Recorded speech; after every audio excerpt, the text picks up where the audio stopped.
across Asia. Electoral reform should be pursued and strengthened.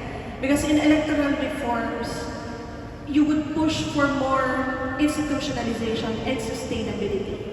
And you need to ensure also in electoral reforms, even though the civil society organization is not existing anymore, the law is being implemented without the help of different CSOs.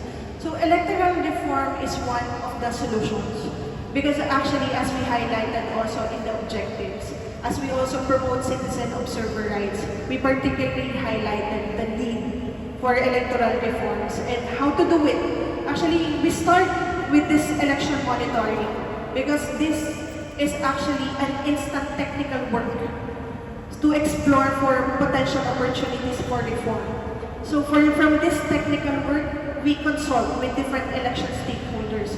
Another step would be the presentation of these recommendations to duty bearers because nothing will happen if we will not present this particularly to government officials, particularly on the short-term recommendations directed to the Election Commission, for long-term recommendation directed to the Parliament.